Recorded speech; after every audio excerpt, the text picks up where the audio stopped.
नमस्कार, मैं रवीश कुमार। अदानी समूह के शेयरों को आज बजट पर बजने वाली सरकारी तालियां भी नहीं बचा सकी। मिंट ने खबर छापी है कि Swiss investment company Credit Suisse ने अदानी समूह के बॉन्ड पर रोक लगा दी है। क्या इस खबर का भी अदानी के शेयरों पर असर पड़ा है? एक तरफ संसद में बजट की घोषणाओं पर मोदी मोदी चल रहा था, दूसरी तरफ भारत के सबसे बड़े कॉरपोरेट घराने पर दुनिया के बाजार में सवाल उठ रहे थे। अदानी समूह के शेयरों में गिरावट की खबरें कोई सामान्य घटना नहीं है। बजट के दिन अदानी समूह के शेयरों के भाव में 8.8 लाख करोड़ की गिरावट आई है। अदानी समूह के साथ साथ भारत की कॉरपोरेट व्यवस्था की साख धूल बनकर उड़ रही है। भारत की जांच एजेंसियों ने कथित फ्रॉड को पकड़ने की हिम्मत दिखाई होती तो भारत के कॉरपोरेट सिस्टम की साख मजबूत होती, लेकिन अमेरिका की एक रिसर्च एजेंसी हिंडनबर्ग की रिपोर्ट के बाद अदानी समूह के शेयरों में गिरावट संभल नहीं रही है। आप ईज ऑफ डूइंग बिजनेस के नाम पर पैन कार्ड को सभी साइट से जोड़कर ताली नहीं बजवा सकते हैं। ये सारे मामूली बदलाव हैं जो समय के साथ होते रहते हैं। सवाल है कि सरकार कब इस सवाल का सामना करेगी कि अदानी समूह पर लगे फ्रॉड के कथित आरोप उसकी व्यवस्था पर भी सवाल उठा रहे हैं। इस समूह के साथ साथ भारत की छवि भी खराब हो रही है। आज जब बजट पेश हो रहा था, शेयर बाजार में अदानी समूह के शेयरों के दाम गच्चा खा रहे थे। एक रिपोर्ट का असर अब भी कम नहीं हुआ है। जिस तरह से शेयर गिरे हैं, उसे देखते हुए आप कह सकते हैं कि एक रिपोर्ट ने अदानी ग्रुप को, उसके शेयरों की कीमतों को बर्बाद कर दिया है। दुनिया के नंबर 1 या नंबर 3 अमीर होने का खिताब भी चला गया है। यह कैसा अमृत काल है जिसमें भारत का सबसे बड़ा और मजबूत कॉरपोरेट घराना धाराशायी होता नजर आ रहा है और कोई कुछ कर भी नहीं पा रहा है। क्या फ्रॉड के कथित आरोपों में इतना दम है कि सामने से इसका बचाव सरकार नहीं कर पा रही है? जांच एजेंसियों से लेकर सेबी कहां है जो विपक्ष के नेताओं के मामले में अपने आप काम किया करती थी? अब इन एजेंसियों ने अपने आप काम क्यों नहीं किया है? अदानी ग्रुप के शेयर आज जिस तेजी से गिरे हैं, बाजार में उसकी चर्चा ने बजट की तालियों को धो दिया है। आप देख रहे हैं YouTube पर रवीश कुमार ऑफिशियल। हम यहां जेम्स विल्सन के ट्वीट का जिक्र कर रहे हैं। ट्विटर पर जेम्स विल्सन आंकड़ों की बेहतरीन समझ के लिए जाने जाते हैं। दोपहर 2:25 पर जेम्स विल्सन ने ट्वीट किया कि अदानी एंटरप्राइजेस के शेयरों के दाम में 15% की गिरावट आ गई है। इसके शेयरों ने लोअर सर्किट को छू लिया है। जब मार्केट में शेयर के दाम 2,528 रुपए प्रति शेयर के आसपास चले गए हैं, तो एफपीओ को 3,276 रुपए के भाव से खरीदने वाले लगता है कुछ ज्यादा ही स्मार्ट होंगे। इसके तुरंत बाद जेम्स विल्सन दूसरा ट्वीट करते हैं कि अब तो बॉम्बे स्टॉक एक्सचेंज भी दिखा रहा है कि अदानी एंटरप्राइजेस 20% नीचे चला गया है, 2,380 पर आ गया है। अब तो 3,276 रुपए में एफपीओ में पैसा लगाने वाले जमीन पर हंसते हंसते लोट पोट हो रहे होंगे। कल खबर आई थी कि फ्रॉड के कथित आरोपों के बाद भी अदानी समूह ने एफपीओ का टारगेट पूरा कर लिया है। जेम्स विलियम्स के कहने का मतलब यही है कि वो समझदार लोग सामने तो नहीं आ सकते, लेकिन इन शेयरों के नीचे जाते हुए उन्हें कैसा लग रहा होगा। इन लोगों ने अदानी समूह में तब पैसा लगाया जब उसके शेयरों के दाम गिर रहे थे। 2:25 के ट्वीट के बाद जेम्स विलियम्स 2:51 पर फिर से ट्वीट करते हैं और लिखते हैं कि यह वाकई तबाही है, कैटेस्ट्रोफ है। इस चार्ट में दिखाया गया है कि अदानी एंटरप्राइजेस के शेयर 25% गिर गए हैं। 743 रुपए 45 पैसे की गिरावट आ गई है। एक शेयर का दाम 2,230 रुपए 45 पैसे हो गया है। इस समय जेम्स शेयरों का एक चार्ट भी ट्वीट करते हैं कि बाजार बंद होने में 40 मिनट बाकी हैं और अदानी पोर्ट के शेयरों के दाम भी 20% नीचे आ गए हैं।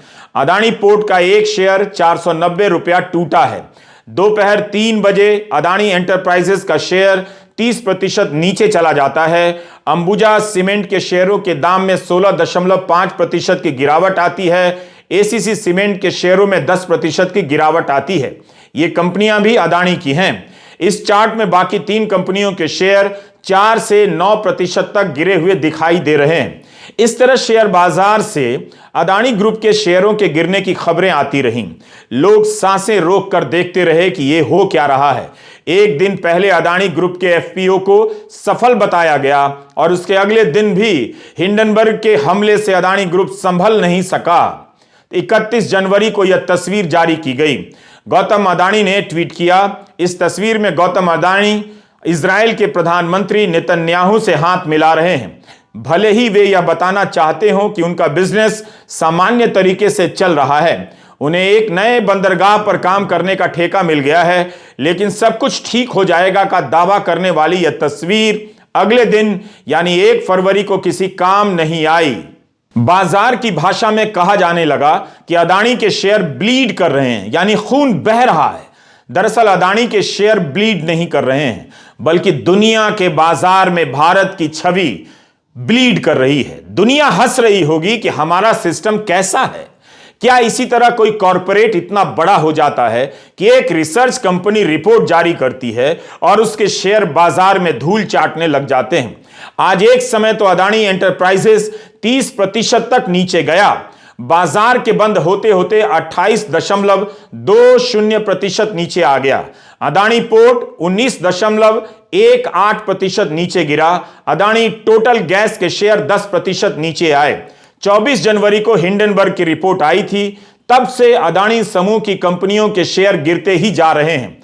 इंडिया टुडे ने एक चार्ट जारी किया है कि एक सप्ताह के भीतर किसी के शेयर में 40% की गिरावट देखी गई है तो किसी के शेयर में 50% की।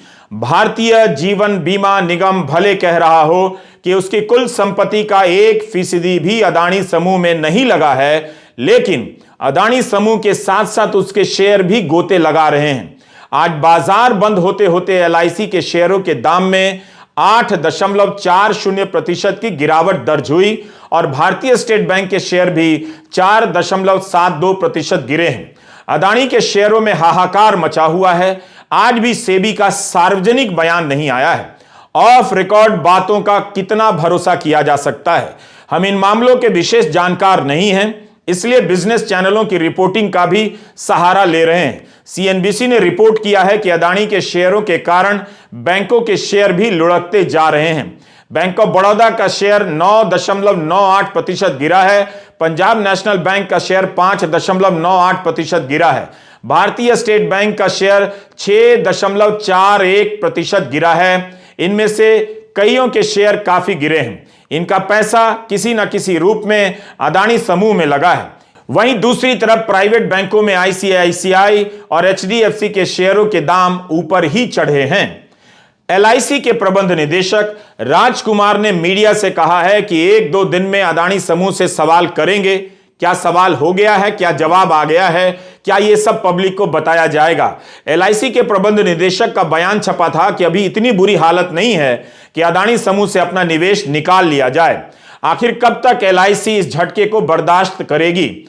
तकनीकी रूप से देखें तो एलआईसी ने अदानी ग्रुप में जितना निवेश किया है उसमें गिरावट तो आई है, मगर अभी तक घाटा नहीं हुआ है। आप कह सकते हैं कि जो फायदा हुआ था वो घटा है। मोदी सरकार के 8 साल के दौरान अगर किसी कॉरपोरेट ने तरक्की की है तो उनमें अदानी समूह अव्वल होगा। अदानी समूह ने अंबानी समूह को कब पीछे छोड़ दिया, अब किसी को याद नहीं। चारों तरफ अदानी की ही चर्चा होने लगी, लेकिन हिंडनबर्ग की एक रिपोर्ट ने अदानी के साम्राज्य में सेंध लगा दी है। अदानी दुनिया के तीसरे नंबर के सबसे अमीर के पायदान से खिसकते हुए 10वें स्थान पर आ गए हैं। फोर्ब्स की सूची में अंबानी 9वें नंबर पर हैं और अदानी उनसे नीचे 15वें नंबर पर। ब्लूमबर्ग बिलियनेयर इंडेक्स के अनुसार पिछले 1 साल के दौरान अदानी ग्रुप की वैल्यू जितनी बढ़ी थी वो 1 सप्ताह के भीतर भाप बनकर उड़ चुकी है। 44 बिलियन अरब डॉलर उड़ गया है। ब्लूमबर्ग ने लिखा है कि अदानी का साम्राज्य 90 अरब डॉलर का झटका खा चुका है और गिरते गिरते 72 अरब डॉलर पर आ गया है, जबकि अंबानी का साम्राज्य 81 अरब डॉलर का है। केवल जनवरी में अदानी का नेटवर्थ 36 अरब डॉलर कम हुआ है। यह एक रिकॉर्ड के समान है। हमें नहीं पता कि इस गिरावट का अदानी समूह पर क्या असर पड़ रहा होगा या यह समूह कितनी जल्दी खुद को इस संकट से उबार लेगा। पिछले दिनों गौतम अडानी ने कहा था कि उन्हें रैंकिंग और नंबर से कोई फर्क नहीं पड़ता है, उन्हें चुनौतियां पसंद हैं। क्या वे इस चुनौती को पसंद कर रहे हैं? जिस तरह से उनकी रैंकिंग गिरी है, अगर वे वापस दूसरे या तीसरे नंबर पर पहुंचेंगे तो वो भी अपने आप में एक बड़ी घटना होगी। मगर इस वक्त नहीं कहा जा सकता कि जो हो रहा है वो मीडिया हाइप से हो रहा है। इस समय जो भी हो रहा है वो हिंडनबर्ग की रिपोर्ट के कारण होता लग रहा है, मीडिया हाइप से नहीं। अडानी समूह पर फ्रॉड के गंभीर आरोप लगने के बाद शेयरों के दाम गिरने शुरू हुए हैं। 413 पन्नों में हिंडनबर्ग की रिपोर्ट का जवाब दिया गया है, उसे फ्रॉड बताया गया है, दुर्भावनापूर्ण बताया गया है। इसके बाद भी बाजार की दुनिया में अडानी के शेयरों की बर्बादी रुक नहीं रही है। हम इन विषयों के जानकार नहीं हैं, इसलिए काफी संभल कर पेश कर रहे हैं। हम अपने कार्यक्रम के जरिए आपके निवेश के फैसले को कतई प्रभावित नहीं करना चाहते हैं। अब पहले एक वीडियो में हमसे समझने में चूक हो गई। हमने कह दिया कि क्या अडानी ग्रुप के लिए लोअर सर्किट को 20 से घटाकर 10% किया गया है, लेकिन बाद में पता चला कि यह एक सामान्य प्रक्रिया है। ट्विटर पर कालिदास नाम के एक हैंडल ने बताया कि यह सामान्य रूप से होता है। कालिदास जी का शुक्रिया। इस तरह से कोई चूक हो रही हो तो जरूर बताइए, हम सुधार करेंगे। अब आगे बढ़ते हैं। केवल शेयर बाजार में अडानी के शेयर नहीं गिर रहे थे, स्विट्जरलैंड से आने वाली खबर भी परेशान कर रही थी। न्यूज वेबसाइट मिंट की खबर से भारत को भी चिंतित होने की जरूरत है। लाइव मिंट ने लिखा है कि स्विट्जरलैंड की निवेश करने वाली कंपनी क्रेडिट स्विस ने अडानी समूह के बॉन्ड को स्वीकार नहीं किया है, वो स्वीकार नहीं कर रही है, जिससे संकेत मिलता है कि हिंडनबर्ग की रिपोर्ट के बाद अडानी ग्रुप के वित्तीय मामलों पर नजर रखी जाने लगी है। क्रेडिट स्विस ने अडानी ग्रुप के नोट्स पर 0 लेंडिंग वैल्यू तय कर दिया है। अंग्रेजी में यह बात इस तरह से लिखी गई है, हम दोहरा रहे हैं ताकि अनुवाद में हमसे कोई गलती ना हुई हो। The Swiss lenders private banking arm has assigned a 0 lending value for notes sold by Adani Ports and Special Economic Zone, Adani Green Energy and Adani Electricity Mumbai Limited, Bloomberg Agency reported।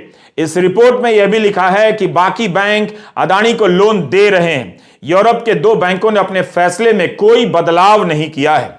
31 जनवरी को अडानी समूह के FPO को लक्ष्य से ज्यादा subscribers मिल गए। Media में छपा है कि भारत की घरेलू संस्थाओं ने इसमें निवेश नहीं किया, म्यूचुअल फंड ने निवेश नहीं किया। इसका उदाहरण देकर ट्विटर पर सवाल उठाया जा रहा है कि इन सब का दूर रहना बताता है कि हर किसी को भरोसा नहीं है। बिजनेस स्टैंडर्ड में सामी मोदक की रिपोर्ट छपी है कि अडानी ग्रुप ने 20,000 करोड़ रुपए जुटा लिए हैं। अखबार लिखता है कि अडानी एंटरप्राइजेस के शेयरों के दाम बाजार में गिर रहे थे, लेकिन एफपीओ को 1.12 गुना ज्यादा सब्सक्राइबर मिले हैं। 16,000 करोड़ का निवेश मिल गया है। इसमें से 60% bid high net worth individuals HNI का है। इन लोगों ने अपने पारिवारिक फर्मों के जरिए निवेश किया है। ध्यान रहे, यह सूत्रों के हवाले से छपी हुई खबर है। बिजनेस स्टैंडर्ड ने लिखा है कि खुदरा निवेशकों ने उतना उत्साह नहीं दिखाया। रिटेल निवेशकों ने 12% ही सब्सक्रिप्शन लिया है और 3 दिनों तक एफपीओ में किसी घरेलू वित्तीय संस्थाओं ने हाथ तक नहीं डाला, म्यूचुअल फंड ने हिस्सा तक नहीं लिया। क्या इसे इस तरह से देखा जा सकता है कि म्यूचुअल फंड वालों को अडानी समूह में यकीन नहीं रहा? हम इसे सवाल के तौर पर रख रहे हैं। जैसा कि हमने कहा, मार्केट की कई बातों के तकनीकी पहलुओं को हमसे समझने में चूक हो सकती है, लेकिन बाजार के लोगों से चूक नहीं हो रही होगी। अगर किसी का अडानी समूह के शेयरों में विश्वास नहीं रहा तो वह दिल का मामला नहीं लगता, दिमाग का होगा। एक खबर और है, अडानी ग्रुप के कारण भारत अब मार्केट कैपिटलाइजेशन के मामले में चोटी के 5 देशों से बाहर हो गया है। भारत अब 6ठे स्थान पर आ गया है। गोदी मीडिया ने अपना गियर बदल लिया है। वो हर उस खबर की तरफ भाग रहा है जिससे वो अडानी ग्रुप पर रिपोर्ट करने से बच जाए। इसलिए हम जहां जहां जो भी छप रहा है उसे एक जगह जमा कर दे रहे हैं ताकि हिंदी के दर्शक इसे देख सकें और समझ सके कि किन बातों को विस्तार से नहीं बताया जा रहा है।